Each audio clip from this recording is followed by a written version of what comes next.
Bonjour et bienvenue dans ce podcast des sorcières des temps modernes présenté par moi-même Stéphanie et mon acolyte Dariane.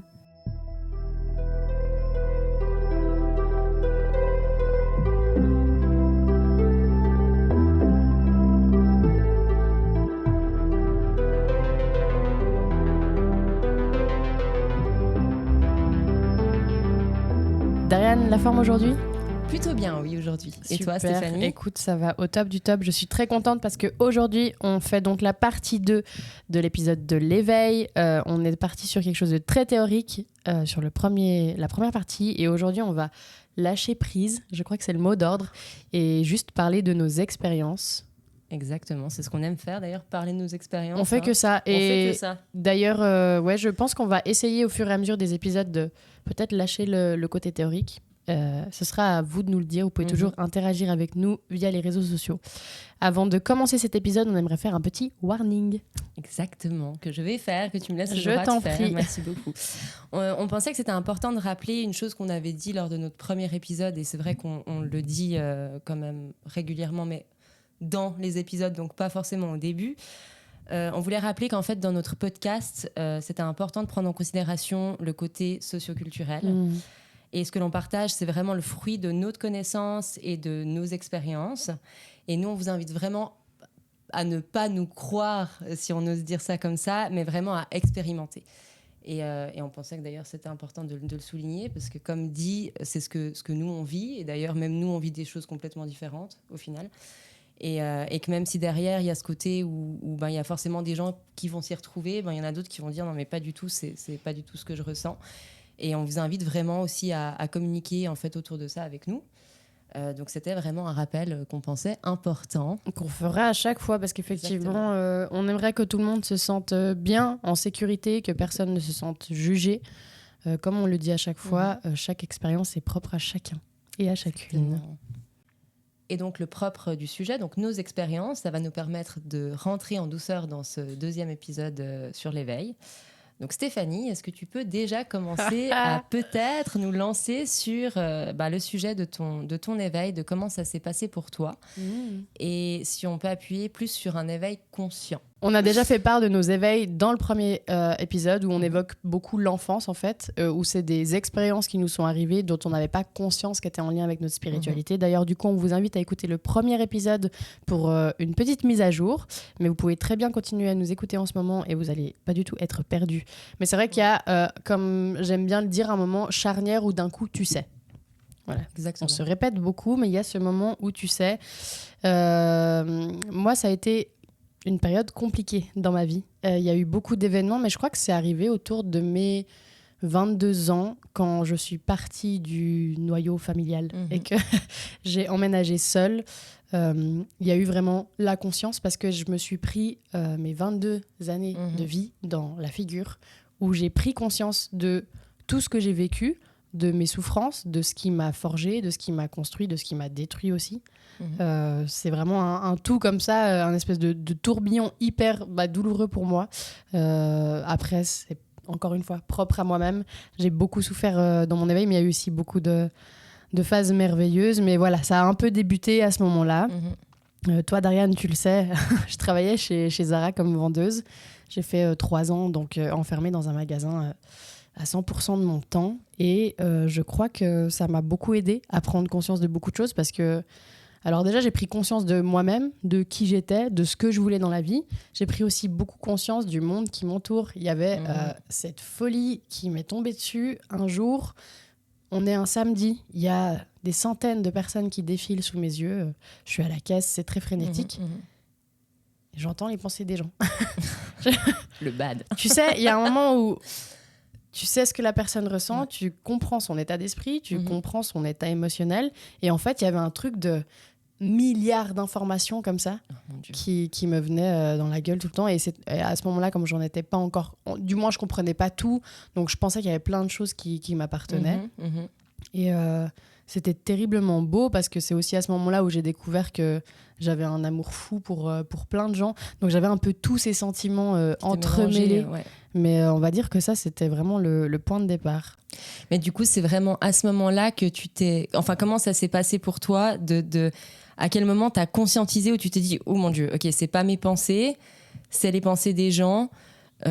Comment t'as réagi à ça ou... Tout d'un coup, j'ai eu une méga facilité à discuter avec des gens et les gens avaient une super facilité à discuter avec moi. C'est que t'as une cliente que t'as jamais vue qui te prend au milieu du magasin, je cherche un pantalon noir, et puis à la fin qui te dit je viens de divorcer, enfin tu vois, qui commence à te déballer sa vie. Ouais, tout à fait. Et toi, t'avais déjà senti en fait cette souffrance, qu'elle était dans un truc assez compliqué. Et c'est à ce moment-là où en fait les gens se confient à toi. Quand tu t'éveilles, il y a un truc où t'as ton empathie qui s'ouvre, en fait. C'est un truc de malade. Et du coup, c'est vraiment avec ces interactions où j'étais là, donc ce truc que j'ai senti, ressenti, pensé, c'était bien vrai, c'était à elle. C'était à cette personne-là. Et c'est vraiment, c'est même pas moi qui allais chercher l'information, c'est tout d'un coup les gens ils te prennent en fait. Il y a un truc énergétique où les gens sentent que tu peux les aider en fait d'une certaine façon. Et t'as une ouverture comme ça folle qui se crée.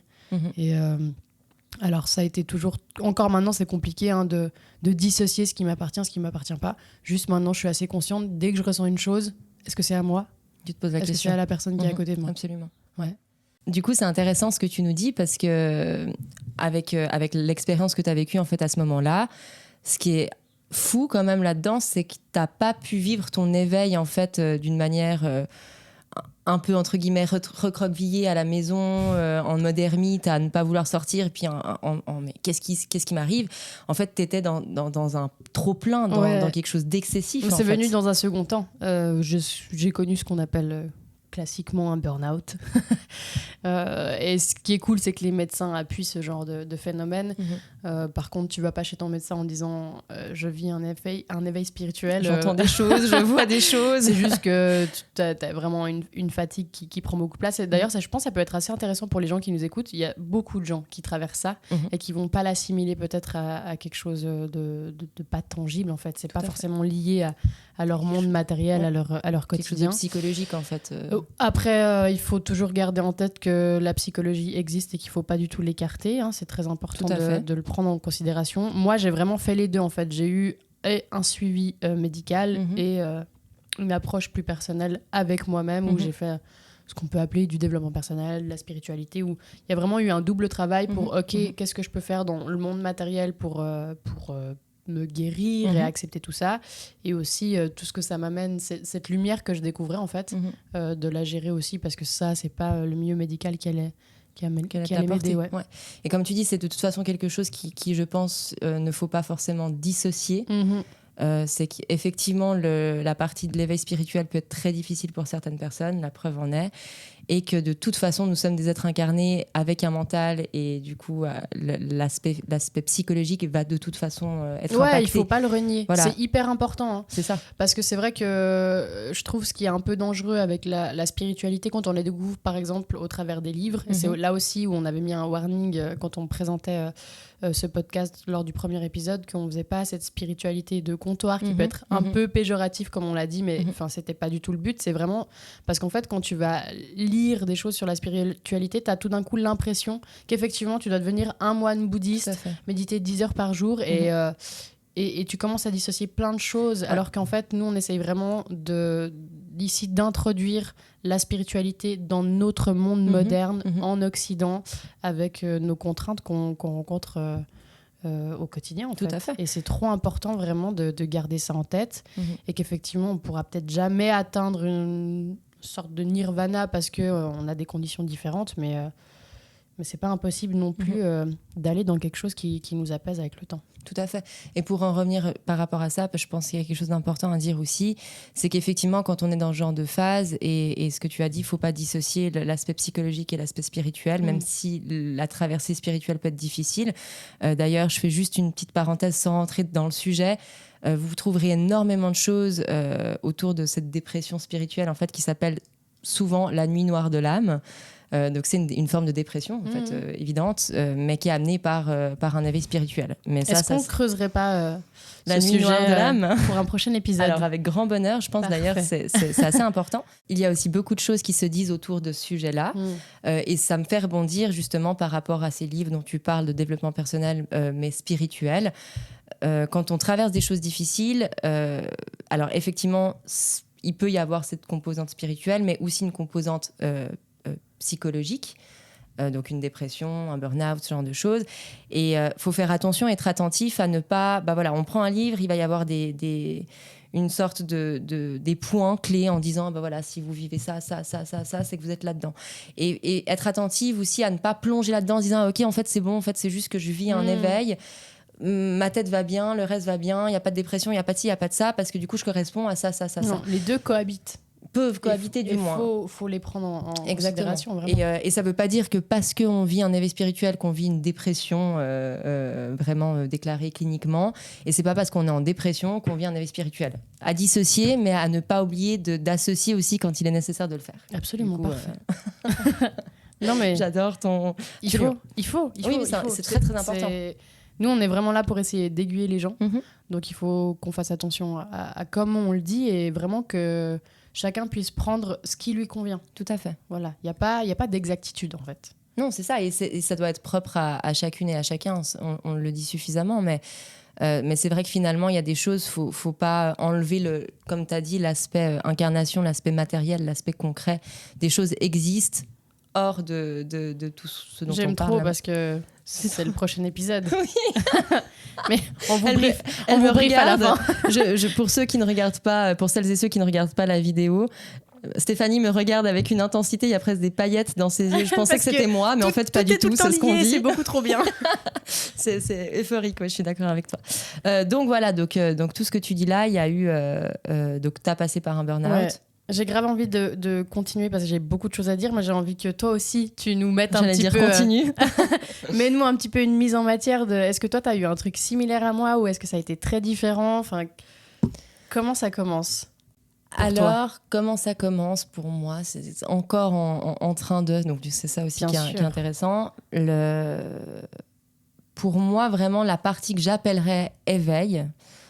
comme tu l'as dit aussi très justement, lors du premier épisode, on a parlé de l'enfance, donc ça, il y a eu des petites, de la poussière, un peu d'éveil qui a été dispersée durant ces années-là. Pour ma part, je dirais que c'est arrivé il y a 7 ou 8 ans. J'ai vécu une situation très très difficile d'un point de vue familial.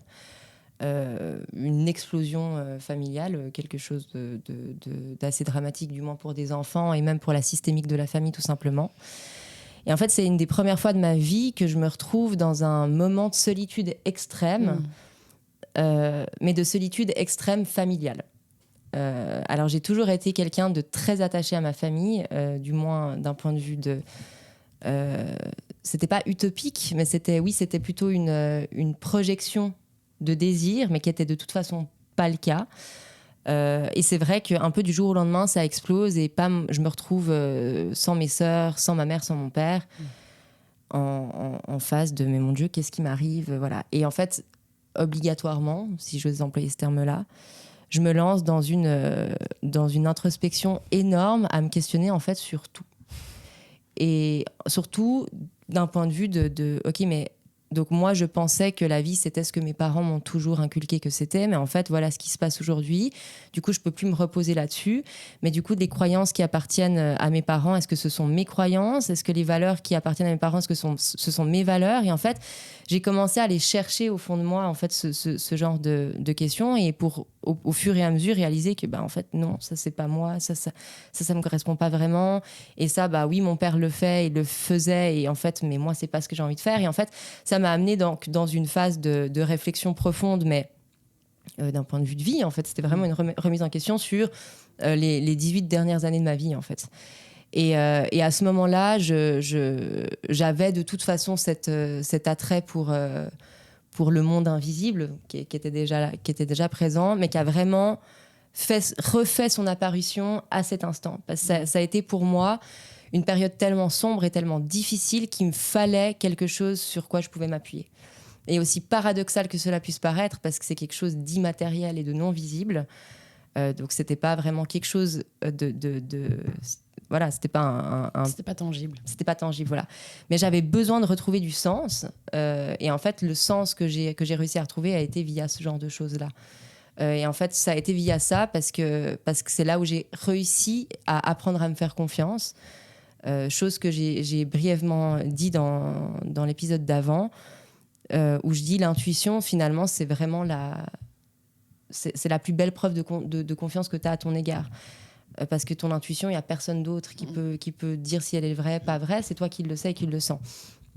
Et du coup, moi, cet accueil de la spiritualité, ça a été vraiment ce moment de... OK, en fait, je peux ressentir des choses seule. Je peux percevoir et concevoir des choses seule. Et en fait, du coup, à partir de ce moment-là et à partir de cette prise de conscience, il y a un peu tout qui a boomé. Et c'est là où j'ai commencé à ressentir des choses de manière... exacerbée d'un point de vue alors pas de la même manière que toi, moi j'ai par chance parce que mon Dieu, je n'ose pas imaginer ce que c'est. Mais tu sais ce que oui, c'est en bien plus. sûr, mais parce que oui, tu m'as connue à ce moment-là. Mais ça, on va en parler de notre rencontre, qui a été d'ailleurs un gros oui, tu as fait partie intégrante aussi de cet éveil-là. Et effectivement, tu as été la grande voyante d'une grande partie de ma vie. On va leur dire. On va en parler, on aura un petit explicatif autour de ça. Donc quand je disais pas comme toi, donc de toute façon on a dit c'est différent pour tout le monde. Mais moi c'est vraiment... Alors toi en fait t'as vraiment appuyé l'aspect auditif ou le fait d'entendre, parce que j'en pensais. Moi c'était plus d'un point de vue de ressenti physique et de perception. Ou de savoir ce qu'allait se passer. Des choses, je pense sincèrement que c'est arrivé à 90% des gens qui nous écoutent, si ce n'est pas plus. Tout d'un coup, on se dit « Ah, mais trop drôle, tu me téléphones alors que je savais que tu allais me téléphoner. » Ça, c'est vraiment un truc que j'ai expérimenté bien tellement sûr. de fois aussi. Et au début, tu te dis « Bon, fruit du hasard, c'est drôle. Ouais. » Puis, voilà. Puis après, ça arrive, puis machin. Ou après, tu te balades dans la rue et tout d'un coup, tu penses très fort à quelqu'un que tu n'as pas forcément pensé, ou il n'y a pas de raison que tu y penses. Et t'avances et 2 minutes plus tard, pouf, tu croises cette personne. Donc que des petites choses comme ça en fait. Et puis au fur et à mesure, du coup, tu te dis ok, mais attends, j'ai ressenti ça. Puis plutôt que d'avoir mis mon mental dessus, ah mais pourquoi je pense à ça? Parce que si, parce que ça, pourtant cette personne je l'ai pas vue. Mais en fait juste ok, je pense à ça. Si j'ai cette info, c'est que ça va se passer. Et c'est là où je disais en fait où ça a été le moment pour moi où j'ai appris à vivre pour moi et avec ma conscience des choses, indépendamment de celle de mes parents ou de ma famille. Donc effectivement, ça a été un moment très difficile et à la fois magnifique parce que j'estime vraiment que dans ce chaos, ça a été la plus belle rencontre avec ma lumière en fait.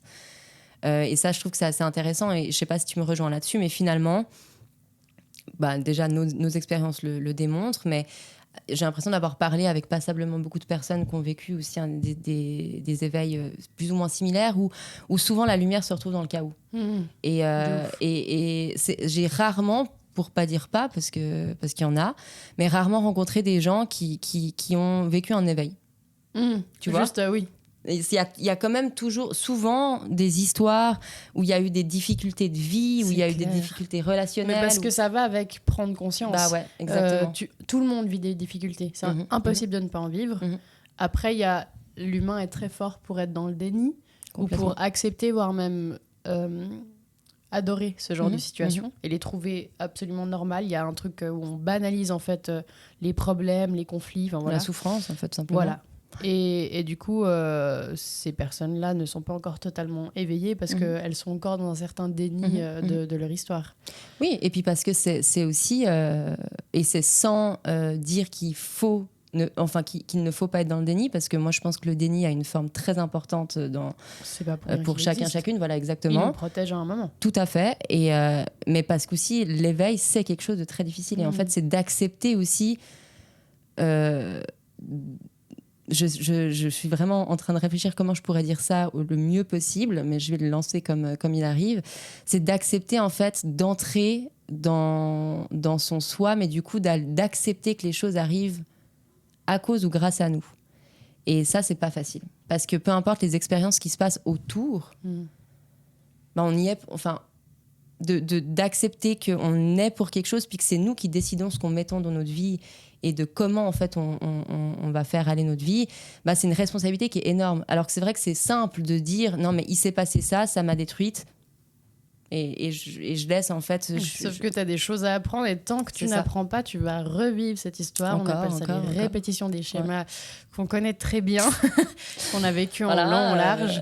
Oui. Et je pense que ça va parler à beaucoup, beaucoup de monde. Ça, c'est évident. C'est évident. Et c'est vrai que finalement, la vie est tellement bien faite pour ça. Alors, tellement bien faite et d'un côté, c'est catastrophique parce que, mon Dieu, c'est douloureux.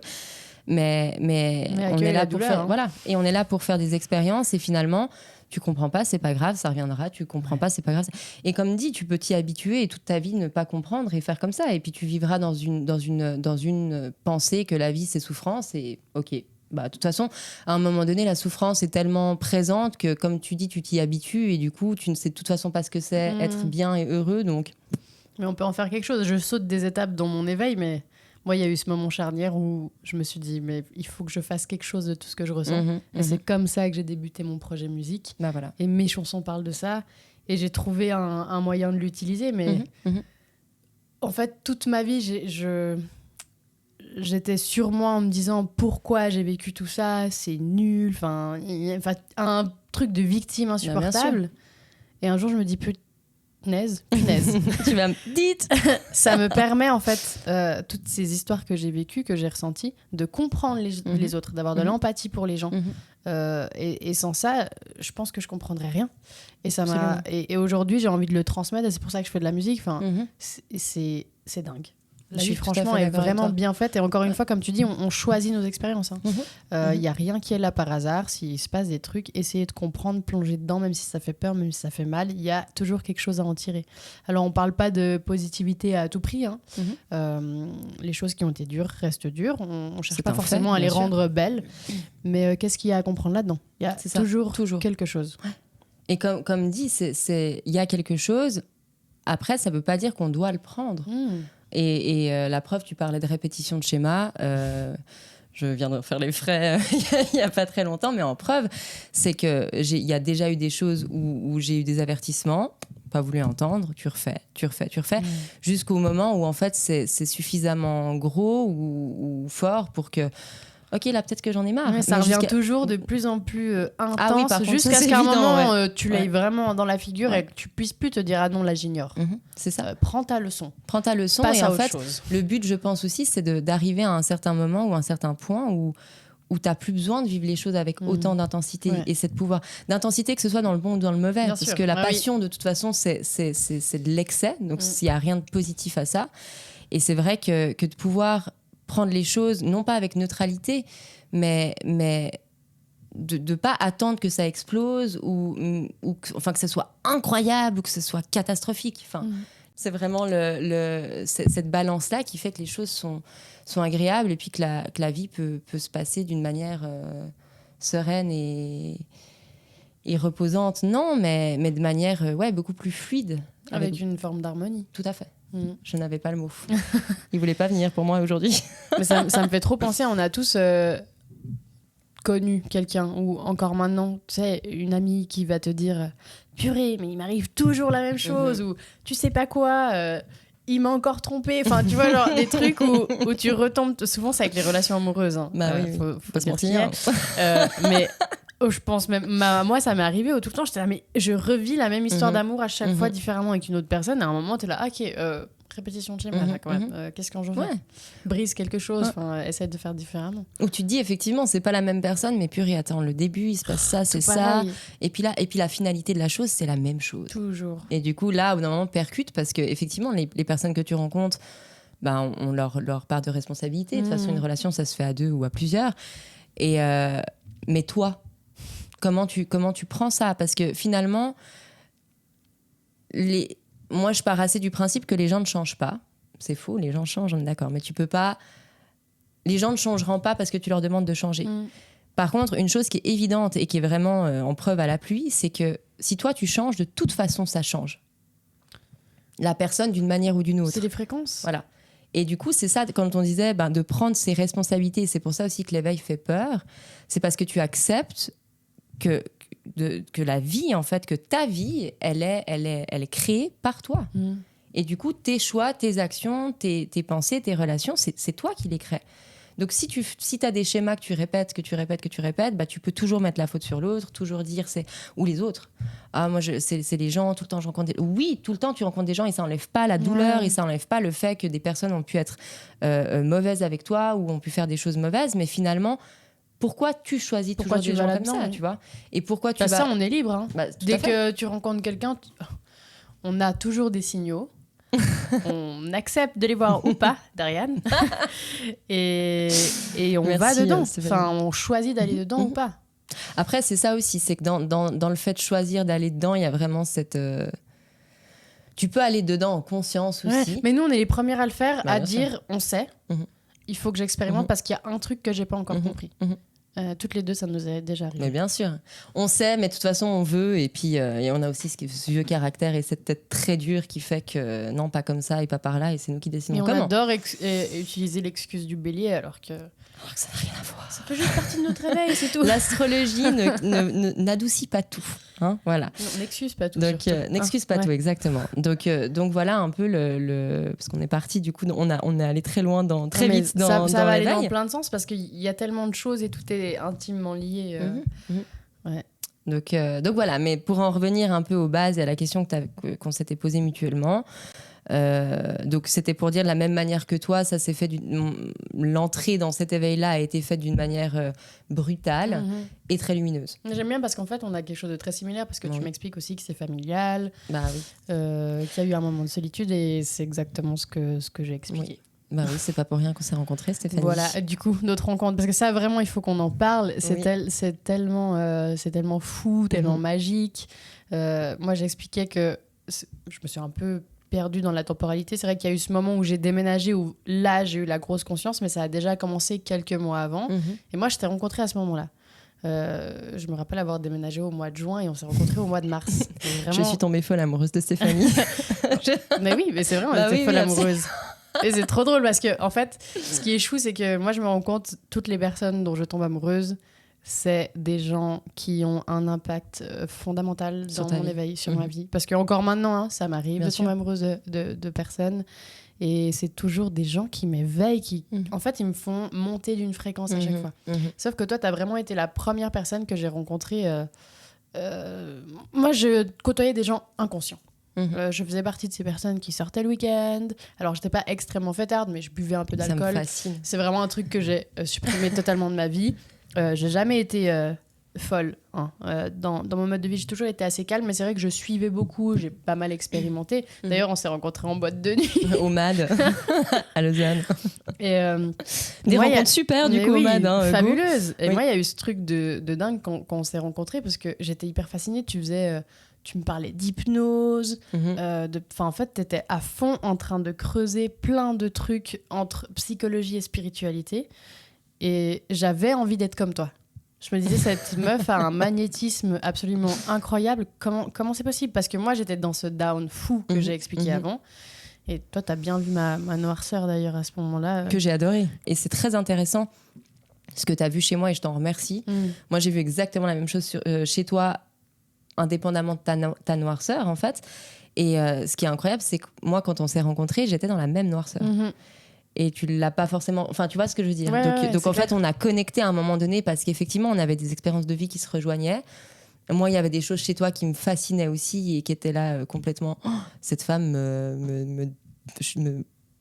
j'ai pas le mot parce que tu me paralyses tellement, elle est... Parce que pour moi, tu es d'ailleurs, mais en plus à cette époque-là, quelqu'un de fort, d'affirmé, de vachement... J'avais tellement le même sentiment par rapport à toi que j'ai encore aujourd'hui, tu vois. Mais pareil, justement, c'est magnifique. Et du coup, c'est pas ta noirceur qui m'a fait peur, c'était plus la mienne. Ouais, mais parce que c'est un reflet. Là, par contre, c'était vraiment miroir, ça. Ouais. Oui, non, mais complètement. Et c'est vrai que je disais avant, je l'ai un peu passé comme ça, mais toi, tu t'as été d'une prophétie réalisatrice énorme. Il y a vraiment un truc fou. Hallucinant. Alors, je vous explique. Oui, s'il vous plaît. Donc moi, totalement gaga d'Ariane, je veux la voir tout le temps, on adore passer du temps ensemble. Et vraiment, je pense qu'on s'éveille mutuellement, il y a un réel apprentissage entre nous. Et je ne sais pas pourquoi, parce que il n'y a pas eu des signes qui m'ont fait que tu avais un attrait pour une chose ou une autre. Je t'ai fait un petit cadeau qui contenait un parfum et une pierre précieuse. Une améthyste. Alors, à ce moment-là, oui, on commence à s'éveiller, mais on est très loin des connaissances qu'on a aujourd'hui. On est dans un down catastrophique. Et donc là, on parle d'il y a 7 ans en arrière, je crois. 8, 9, même 8 ans. Plus 8, 9 un bon que bout 7, de 8 temps. Ouais, oui. Et donc, je t'offre un parfum Et une pierre précieuse. Et qu'est-ce qui se passe dans ta vie plus tard?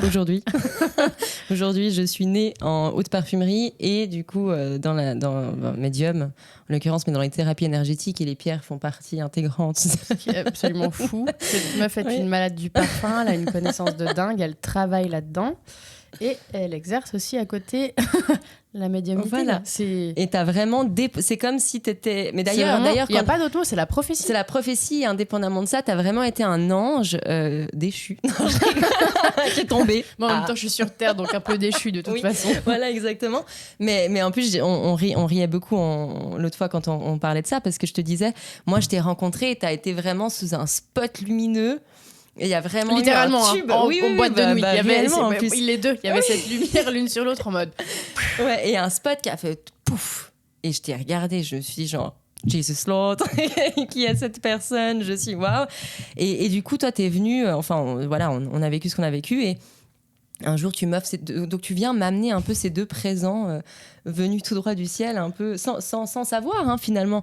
Et c'est, voilà, comme tu dis, 5-6 ans après qu'en fait, je ressors ces deux choses et tu t'arrêtes et tu te dis... Ouais, exactement. En fait, Stéphanie, vous pouvez prendre rendez-vous. Hein, elle vous offre 2 objets. Ça va déterminer votre futur. Non, mais c'est de la folie. Ouais. Et c'est vrai qu'en tout cas, pour moi, tu as été une rencontre clé en fait d'un point de vue d'éveil effectivement et tu as été aussi une des premières personnes qui m'a écoutée et qui m'a laissé le droit et la place sans jugement de dire des choses qui pouvaient paraître être complètement folles ou aberrantes pour la plupart des gens, tu vois. C'est très bien, ça me fait un bon pont sur ce que je voulais encore expliquer avec mon histoire, parce que j'ai pris quelques petites notes. Et il y a eu justement un moment où moi j'ai commencé à arrêter de juger, où je me suis rendu compte que je jugeais énormément. On en a parlé d'ailleurs dans la première partie de cet épisode de l'éveil du jugement. Et donc moi il y a ce moment où donc, je suis très déprimée, la nuit noire de l'âme est très présente. Et je consulte une psy régulièrement, toutes les semaines. Sauf qu'à ce moment-là, j'ai une phobie. Alors, j'ai toujours été plus ou moins phobique de plein de choses. Anxiété sociale généralisée. Mais là, vraiment, genre les transports publics, je ne peux plus. C'est impossible. C'est viscéral, je fais des crises d'angoisse, je n'arrive pas à aller à aucun rendez-vous, je ne peux plus me déplacer. Donc, ma seule option à ce moment-là, déjà, je ne travaille plus, je suis arrêtée. Et puis, j'ai juste une fois par semaine ce rendez-vous médical. C'est à peu près le seul moment où je sors de chez moi. Donc, j'y vais en taxi. Oh, je me rappelle. Budget taxi, Stéphanie. Budget taxi. Oui. Mais c'est affreux, mais c'est vrai. C'était ce qui était important pour moi à ce moment-là. Et donc, comme je dis, je jugeais beaucoup. Hein. J'avais vraiment de préjugés sur tellement de choses, sur tellement de personnes, les religions, les ethnies. Enfin, pour moi, tout le monde avait des modes de pensée hyper étriqués. Alors, c'était vraiment pour moi, personne ne pouvait me comprendre. En fait, c'était un jugement hyper généralisé pour tout. Et j'étais là, tout le monde est méchant, personne ne peut comprendre. Et ce qui était fou, c'était que chaque personne, je rentrais à chaque fois dans un taxi, 20 minutes de trajet, ça changeait ma vie et la vie de la personne qui m'amenait. Je me rappelle une fois, c'était assez fou, c'était un père de famille, je ne sais plus de quelle origine, mais je pense que j'avais des a priori quand j'avais discuté avec lui, parce qu'il me parlait un peu, pas des traditions, mais il me parle un peu de son... il me parle un peu de la tradition de son éducation, en fait. Puis je me dis, lui, il doit être assez jugeant avec les personnes comme moi, sûrement homosexuel, tu vois, des trucs comme ça. Et puis il me dit, tu sais, j'ai un fils, il est gay, je l'aime plus que tout au monde, et je l'accepte, et je comprends pas qu'on puisse avoir de la haine. Et enfin, tu vois, et là je me dis, en fait, Steph, tu juges tout le temps tout le monde avec... Tu projettes des choses qui n'existent pas, certains éléments qui te donnent, et tu te permets de définir qui ils sont, alors que pas du tout. Et je vivais des choses comme ça, mais ça m'est arrivé plusieurs fois de pleurer, ou même une fois j'ai fait pleurer un type, je sais plus, il m'a raconté, je sais même plus l'histoire, mais il m'a raconté un truc hyper deep de sa vie. Il me dit, j'en ai jamais parlé à personne. Il a commencé à pleurer. Il m'a raconté un truc vraiment hyper personnel.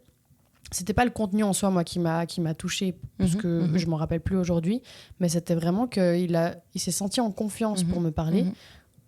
Il me dépose, puis il me dit, mais vous faites quoi ici? C'était un centre psychiatrique. Il me dit, mais vous avez l'air d'aller bien. Puis je dis, mais en fait, comme vous, quoi, il y a des trucs à régler. Et puis bref, il est sorti, il est venu m'ouvrir la porte, on s'est fait un câlin, on a pleuré ensemble.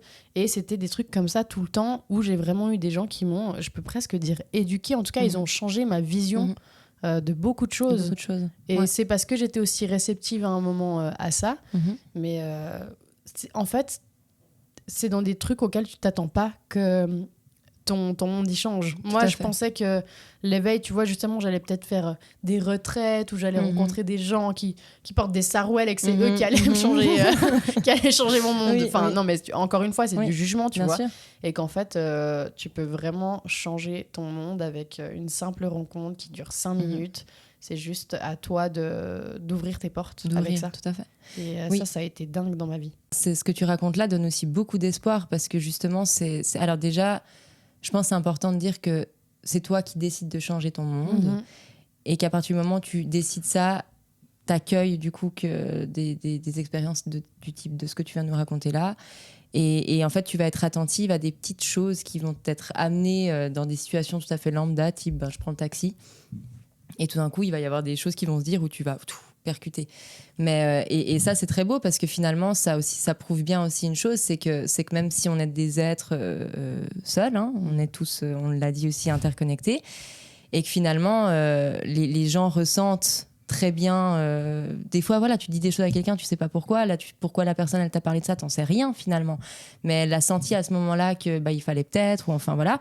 Et du coup, d'accepter de se dire, en fait, j'accueille les messages qui me sont donnés, j'accueille les rencontres. Donc, on dit pas que, surtout, voilà, dans ta situation, il y a une phobie sociale, c'est compliqué d'interagir avec des gens, mais de laisser en fait la place. Et après, comme tout, tu prends pas, mais des fois ça percute. Et ça peut être des choses d'une simplicité, comme tu dis, qui est juste c'est déconcertant. Déroutante. Voilà, exactement. Surtout que c'est des moments où tu t'attends pas. Toi, tu te dis juste, je vais passer un moment en voiture, je vais d'un point A à un point B. C'est vraiment ça. En plus, moi, je me dis, j'arrive, je suis fermée. Et dès que je rentre dans la voiture, bonjour, et trop contente, et une empathie folle. Et c'est là aussi où je me suis rendu compte, est-ce que j'ai vraiment de l'anxiété sociale ? Enfin, tu vois, c'est hyper paradoxal parce que je déteste sortir de chez moi, j'ai peur. Et puis dès que je me retrouve avec des gens qui m'ouvrent leurs bras, littéralement, c'est un peu ça. Oui, t'as trouvé un peu la base, le fond du problème. Oui. Et c'est ça, mais c'est vrai que ça me fait rebondir sur une chose, et c'est vraiment une discussion du coup ouverte, et du coup une question aussi que j'ai envie de te poser. Ce que j'ai l'impression aussi dans tout ce qu'on dit et de ce qu'on entend, c'est que il y a quand même dans cette découverte de la spiritualité, dans cet éveil, il y a quand même beaucoup d'anxiété, beaucoup de peur, beaucoup c'est souvent des gens qui sont très repliés sur soi, qui sont pas à l'aise en fait avec ce qu'il y a autour d'eux et d'elles. Et du coup, moi je me demande ce que toi t'en penses. Est-ce que tu penses que c'est quelque chose qui va de toute façon de pair ? Ouais. Ou est-ce que c'est quelque chose sur lequel on va un peu tout poser en mode t'es phobique sociale, donc du coup t'es en train de t'éveiller spirituellement? J'extrapole la chose, mais... Je pense qu'il y a un truc de pair parce que quand tu découvres une nouvelle façon de voir le monde, tu l'as toujours vu d'une certaine façon et d'un coup tu te rends compte, non pas que c'est faux ce que tu as toujours pensé, mais qu'en tout cas il y a autre chose. C'est hyper effrayant. C'est un choc en fait. Effectivement, c'est un choc, et quand tu as peur, tu veux être en sécurité, donc tu te renfermes. Et je pense qu'il y a un temps pour tout. Enfin, moi, ça fait très peu de temps où justement toutes mes barrières, toutes mes angoisses, elles sont en train de s'en aller, elles sont toujours présentes, mais de moins en moins, parce que j'ai de moins en moins peur.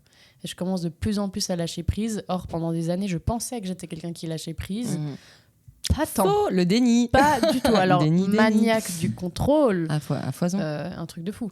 Donc, je pense qu'en tout cas, si des personnes nous écoutent et sont dans ma situation d'anxiété sociale, posez-vous des questions. Alors, comme on a dit encore avant, il faut vraiment pas négliger la psychologie qui fait partie de nous.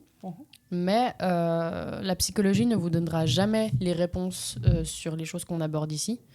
Et que l'un et l'autre ne sont pas incompatibles, et qu'effectivement, il faut peut-être se poser des questions de est-ce qu'on aurait une sensibilité accrue à certaines fréquences, à certaines énergies, et que peut-être si on commence à dealer avec ça, à le comprendre, à l'accepter dans nos vies, ça peut en tout cas apaiser... atténuer certaines choses. Parce que c'est vrai que de toute façon, avec l'éveil spirituel, il y a aussi toute une question autour de l'hypersensibilité qui se met en place. C'est des choses dont on parle de plus en plus sans forcément poser la composante spirituelle dessus, mais on parle beaucoup d'hypersensibilité, des personnes sensibles, comment on fait, comment ça gère, ces perceptions qui sont décuplées, etc. Et c'est vrai que ça va un peu de pair, enfin pas un peu, ça va de pair. Et à partir du moment où on a nos perceptions extrasensorielles qui se développent, nos perceptions physiques se développent aussi. Donc le fait d'être dans un magasin avec des centaines de personnes autour, bien évidemment que c'est anxiogène, bien évidemment que c'est difficile, bien évidemment qu'on ressent... Nos perceptions physiques, puisque t'en parles, on est d'accord les deux, on peut dire que notre ventre ramasse terriblement. Constamment. Moi, ça a été horrible. Vraiment, physiquement, il y avait un truc de douleur. Alors déjà, je me rappelle que quand je me suis éveillée, vraiment cette partie-là très précise qui a duré quelques mois, il y avait un truc où physiquement... on me frôlait, ça me faisait mal. Comme si... je pense que j'étais en train de muer littéralement. Il y avait un truc comme si d'un coup, j'avais plus de peau. La petite mort. Tu vois, genre, si on te touche sur une plaie ouverte, ça brûle. Ça brûle. Et j'avais ce truc tout le temps. Et je me rappelle, au travail, je ne l'ai jamais expliqué avec autant de clarté, mais c'est arrivé que j'ai demandé à certains de mes collègues de faire attention. Tu vas vite, à pas te toucher, en fait. Quand tu passes derrière quelqu'un, souvent tu prends ses épaules. Et moi, j'étais là genre, s'il vous plaît, ne me faites pas ça. Et les gens rigolaient et venaient exprès me toucher. Et moi, c'est presque ridicule, mais je le vivais vraiment comme une terrible agression parce qu'il y avait quelque chose de très douloureux où tout d'un coup, j'avais vraiment besoin de ma bulle et de mon espace et j'en pleurais, mais à la mort. Quoi. Je pouvais pas, ça me faisait terriblement mal. Je supportais aucun contact. Et il y avait un truc très douloureux, ouais. Et ça c'est très important ce que tu racontes parce que finalement, comme tu dis, comme un serpent qui mue. D'ailleurs, je raconterai après une histoire par rapport à ça parce que faut que je le raconte. Mais donc du coup, c'est une pseudo-forme de... Tu meurs, tu laisses lâcher quelque chose pour en fait naître en dehors de ça. Donc c'est un laps de temps où en fait... énergétiquement, tu es vulnérable parce que du coup, tout ce que tu as construit tombe et du coup, tu dois reconstruire. Donc, effectivement, il y a cette sensibilité accrue et ça, en fait, c'est quelque chose qui doit vraiment... Et j'appuie, alors, pour les personnes qui nous écoutent, mais on doit respecter ce genre de choses parce que c'est vrai que de rire de ce genre de choses et tout, c'est des choses qui se font quand on est enfant, à la limite un peu ado et puis un peu bête, tu vois, où tu respectes pas. Mais en tant que personne adulte et personne consciente, en fait, il n'y a même pas à vouloir comprendre ou à ce que la personne doive s'expliquer sur quoi. Non, mais passer des choses, moi, encore maintenant, ça m'arrive. Hein. Ça m'est arrivé il n'y a pas longtemps. Je suis avec un groupe de personnes et puis je dis, je suis désolée, je vous fais un salut général, je veux pas de contact. Ouais. Et il y en a un, il peut pas s'empêcher de venir vers moi, me prendre et me faire un câlin. Et moi, j'étais là, mais en fait...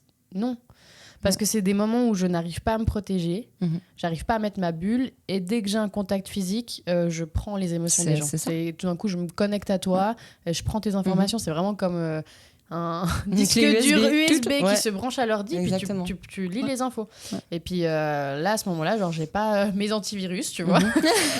Littéralement. Pas de VPN. Et du coup, genre, ne vous branchez pas à moi. Et en fait, t'as des gens qui ne respectent pas ça.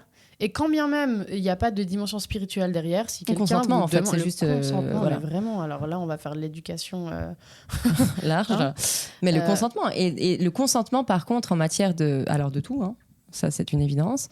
Mais en matière d'énergie, ça c'est primordial. T'as pas besoin d'arriver à une soirée en disant bon les gars, si jamais je n'ai pas pu me protéger ce soir, donc enfin tu peux pas faire ça. Les anges étaient occupés, ils pouvaient pas venir en fait parce que je les ai envoyés pour une de mes potes qui va pas bien. Donc là je suis pas voilà. À la limite on le fait entre nous, le nombre de fois où on arrive. Bien sûr. Alors, tu vois. Moi genre j'ai un cercle maintenant. Que des gens qui ont cette conscience un peu spirituelle, qui l'expérimentent ou pas, ils savent. Et du coup, c'est clair que tu peux directement poser nous, tes conditions. Plein de fois, hein. Nous, mais parce que nous, moi, des fois, je t'appelle en te disant Stéphanie, il faut que tu te protèges. Parce que là, quand tu viens à la maison, on est sur une dose. Voilà. Donc, mets ta cape. Voilà, mais c'est ça. Donc, il y a plein de petites choses à respecter aussi. Puis ça va aussi avec le fait mais ça me fait aller en fait dans cette continuité de l'éveil avec le tri de son entourage. Et en fait, au fur et à mesure, en fait, d'apprendre d'être avec des personnes qui respectent. Donc, bien sûr, des fois, on est amené à être avec des gens qu'on connaît pas forcément, où tu arrives, tu es un groupe d'amis que voilà, tu rencontres. Donc, ce genre de choses, type le câlin, alors que tu as demandé deux pas, ça peut arriver. Mais au fur et à mesure du temps, de pouvoir être entouré par des gens qui en fait, avec qui c'est OK, c'est normal. Ils jugent pas, ils acceptent. Voilà. Et ça aussi, ça va et pour ma part, je sais que ça a aussi fait vraiment partie de cet éveil-là. Quand il y a eu un peu tout cet éboulement, il y a un moment donné où, du coup, autour, ça a vraiment fait un nettoyage. Mais En fait, ça n'a pas été une coupure de lien d'une rapidité en mode « Ah, c'est fini, ça s'arrête ». C'est vraiment, au bout d'un moment, tu arrêtes de le nourrir, ce lien. Et du coup, il s'atténue petit à petit. Parce que moi, je pars assez du principe que tu ne peux pas couper un lien, parce qu'on est tous liés. Donc, ça ne se coupe pas. Non, ça, un lien, vois trop plein de fils rouges, exactement. en fait. On est tous interconnectés. Voilà. Donc tu peux pas venir couper un petit fil rouge. Après, tu vois. Tu continues de mettre du jus dans ce fil. Voilà. Quoi. Donc en fait, exactement. Tu l'investis, ton fil, tu le charges en batterie, il clignote, il est super. On adore les métaphores, nous. Hein. Oui, on adore. Ou alors, à un moment donné, t'arrêtes. Du coup, c'est comme nos vaisseaux sanguins, tu vois. À un moment donné, le sang, il passe pas. Et du coup, petit à petit, et puis ça s'arrête.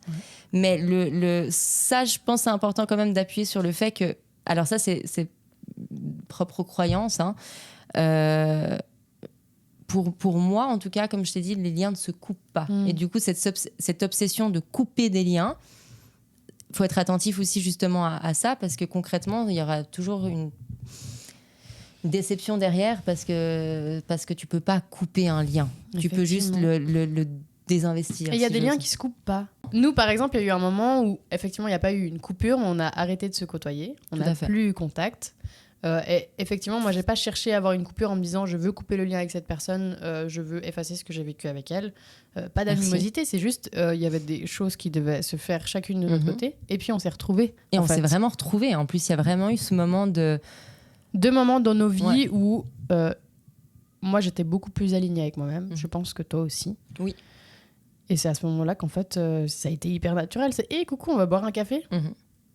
Oui, grave, après, en fait, ça s'est jamais arrêté. Ça s'est jamais arrêté. Où il y a eu un peu des petits moments où tu nourris un peu moins ça, et puis voilà, mais finalement, on a toujours mais jusqu'à ce qu'on prenne la place dans la vie l'une de l'autre et qu'on fasse partie Enfin, moi, tu fais partie de mes piliers, tu le sais. Moi aussi. Voilà. C'est magnifique. Il devient très sentimental, ce podcast. On se fait des petites déclarations d'amitié, amour. Tu vois, l'amour inconditionnel et accepter l'amour. Complètement. Moi, ça fait partie de mon éveil parce que y a eu cette histoire amoureuse avec toi et en fait, il y en a eu plein d'autres après. Mais bien sûr. Mais des histoires d'amour de folie.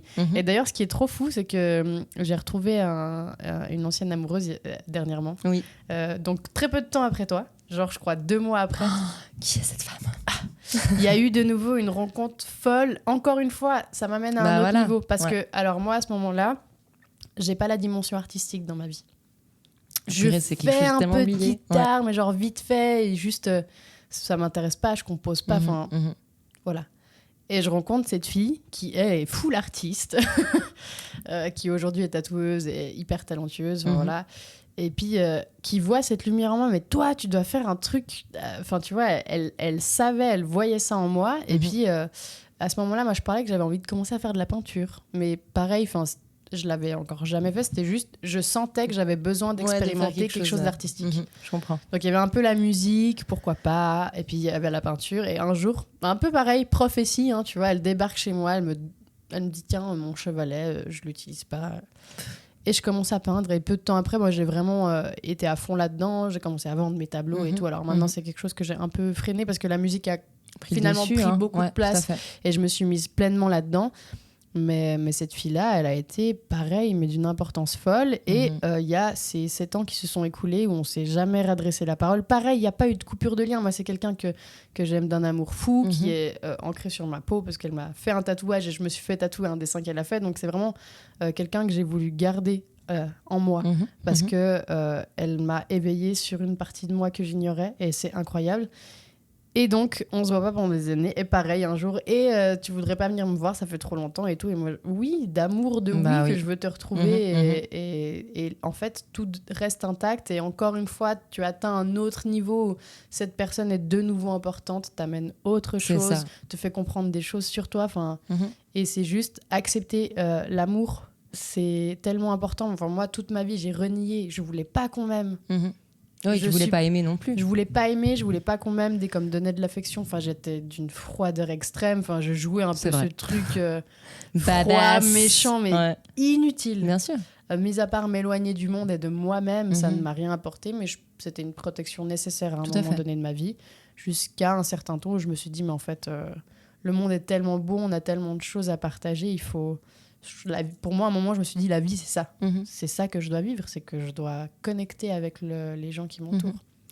Et pour rebondir sur ce que tu dis et que je trouve magnifique, une fois une personne m'a dit quelque chose de très intéressant face à ça, que j'avais absolument pas percuté. Parce que, bon, on n'en parlera pas aujourd'hui, mais moi j'ai toujours eu un petit problème avec mon incarnation. Hello, je suis sur Terre, ça m'a toujours un peu embêtée cette histoire. Grande enfant de la Lune, donc pourquoi suis-je ici? Et un petit rappel qui est très important, c'est que en tant qu'être incarné, on a une chance que les êtres désincarnés ou que les personnes défuntes ou les anges, ou enfin voilà, les êtres qui ne sont pas dans un être physique, nous on a la chance de pouvoir avoir un contact. Et on a la chance de pouvoir se toucher et on a la chance de pouvoir s'embrasser, serrer dans les bras, etc. Et ça, c'est quelque chose par rapport à l'accueil de cet amour, ça va aussi de pair. C'est en fait accueillir le fait de pouvoir sentir, en fait. C'est pour ça que moi, c'est beaucoup passé par les relations amoureuses. Ouais, je comprends. J'avais de la peine à avoir ce contact avec des amis. Et instinctivement, dès que je ressentais de l'amour pour quelqu'un et que j'avais envie de ce contact, j'assimilais ça à de l'amour amoureux. Oui, tout à fait. Alors qu'en fait, pas forcément. Il y a beaucoup de gens avec qui j'ai eu un amour amoureux qui aujourd'hui sont des amis. Voilà. Parce qu'en fait, il y a aussi un moment où tu confonds tout, tu sais pas, et que c'est aussi peut-être à ce moment-là, c'est ça dont tu as besoin, mais ce n'est pas que ça non plus. Oui, et moi je pense que l'amour, au final, c'est tout. Donc finalement, amour amoureux, ce qui distingue peut-être ça, c'est à la limite la sphère sexuelle, tu vois, le charnel. Mais finalement, enfin voilà, il n'y a pas de... Non, moi je suis amoureuse de trop de personnes en même temps. Je suis amoureuse du monde. On est amoureuse tout le temps. Et en même temps, pas du tout. Aussi. Il y a cette espèce de paradoxe constant d'une idolation et d'une adoration de l'humain et en même temps on déteste tout le monde. Ouais, je vais dans ma campagne et je veux voir personne. Ouais.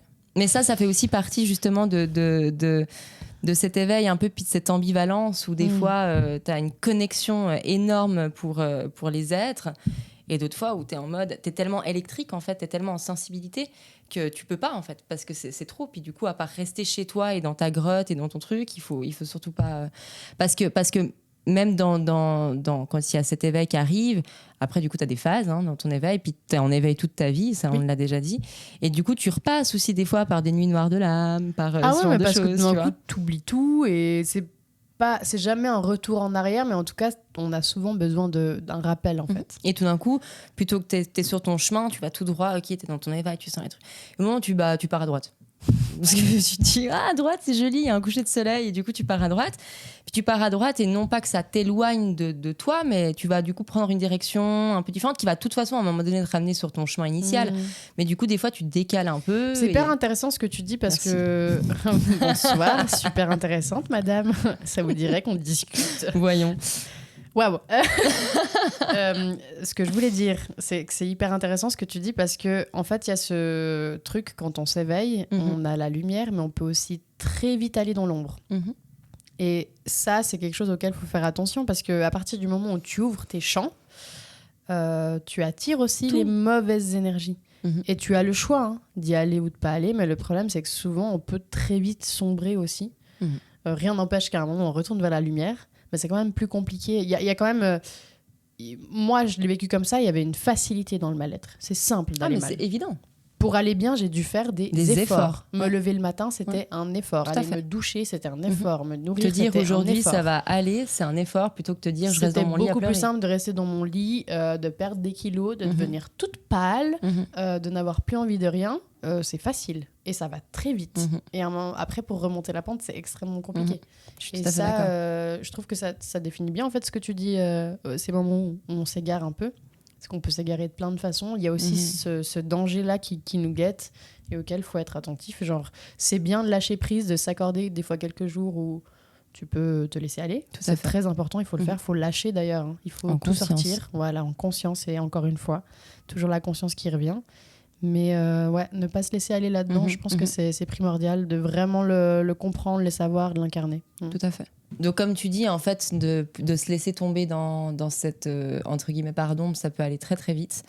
Et du coup, je pense que pour résumer cet épisode, la finalité des choses, c'est rester vraiment attentive et à l'écoute de vos ressentis, de ce qui se passe en vous, de comment vous percevez les choses quand il y a des choses qui se passent, d'oser en fait en parler aussi. Même si c'est des choses qu'on a eu dites être tabou, ça change de plus en plus. Il y a beaucoup d'ouverture. Vous trouverez toujours des gens qui sont ouverts à ce genre de choses. N'hésitez pas aussi à aller voir des gens, comme on disait, on a appuyé beaucoup l'aspect psychologique, mais parce qu'il y a aussi beaucoup de psychologues ouverts de nos jours, des thérapies alternatives aussi. Et nous, on vous invite vraiment à interagir avec nous via les commentaires, mettez vraiment vos avis, parlez-nous aussi de vos expériences, c'est des choses qui nous feraient énormément plaisir. Oui, on est curieuse de savoir comment vous, déjà ce que vous pensez de ce qu'on vous partage, et aussi vous pouvez nous raconter avec plaisir vos expériences. Donc on vous rappelle que vous pouvez interagir avec nous via YouTube, parce qu'on est donc en format vidéo, dans les commentaires. Et la meilleure façon, c'est Instagram, SDTM Podcast. Vous pouvez laisser des commentaires sous nos publications et nous écrire en DM. On est toujours très réceptifs et en joie de vous lire. Absolument. Et on profite aussi de vous dire, en cette fin d'épisode sur l'éveil, de rester vraiment connecté sur SDTM Podcast. On vous prévoit plein de nouvelles choses. Il y aura aussi des surprises qui vont gentiment arriver. On va mettre en place aussi prochainement des workshops. Parce qu'on a à cœur de pouvoir échanger avec vous de façon plus réelle. On aimerait vraiment vous faire participer. Donc effectivement, on va mettre en place des cours voilà. Et des workshops. Et en attendant, on peut quand même, avec toi, Dariane, prendre rendez-vous parce que tu fais des séances. Absolument. On a reçu passablement beaucoup de messages et d'ailleurs, merci beaucoup pour ça et pour la confiance que vous nous portez et que vous portez à nos podcasts. Effectivement, pour tout ce qui est thérapeutique, vous êtes invité à nous faire un message sur Instagram tout simplement, et moi je prendrai contact avec vous pour une éventuelle séance, sachant que je travaille bien évidemment à distance, suivant pour quoi c'est. Oui. Y a des choses qui sont effectivement difficiles de faire de loin. Mais ça, c'est mais des tu choses, t'adaptes et effectivement, si vous avez simplement une question, vous pouvez directement la poser en DM et puis Dariane vous répondra pour adapter au mieux votre demande à son travail. Oui. Avec bonheur, avec grand bonheur. Et je pense qu'on va faire comme à notre habitude, on va terminer et clôturer ce podcast avec par un petit tirage, un petit message, parce que Stéphanie adore tirer les cartes, toujours très excitée à l'idée. La prochaine fois, tu vas m'en faire tirer une, je pense. Oui, que on va changer un peu Mais je prendrai ton oracle. Mon oracle. Ton oracle avec que j'aime d'amour, qui m'apporte toujours des messages d'une exactitude assez folle. Bon, ça a sauté. Est-ce que tu veux quand même en tirer une ? On en aura deux. On en aura deux. Juste par le plaisir de tirer, parce que peut-être qu'il y a plus de messages. Donc, quand vous tirez des cartes, si on a une qui saute, il faut la prendre. C'est un message qui vient à vous. Elle veut pas. Ouh. Après vous, madame. Compliqué. Voilà. Oh, incroyable. Je viens de tirer la carte éveil. Donc, comme on vient de le dire, c'est toujours d'une exactitude assez folle. C'est fascinant. Il y a combien de cartes dans ce jeu ? Fou, mon Dieu. Énormément. Ce qui est magique, c'est que même si on a l'habitude de ça, et que personnellement, c'est un outil que moi, ça me surprend à chaque fois. Il y a toujours cette forme de magie. Donc, après toi. Donc, l'éveil. Je me détache du matériel, des peurs, des soucis, et je déploie mes ailes vers ce qui est vrai.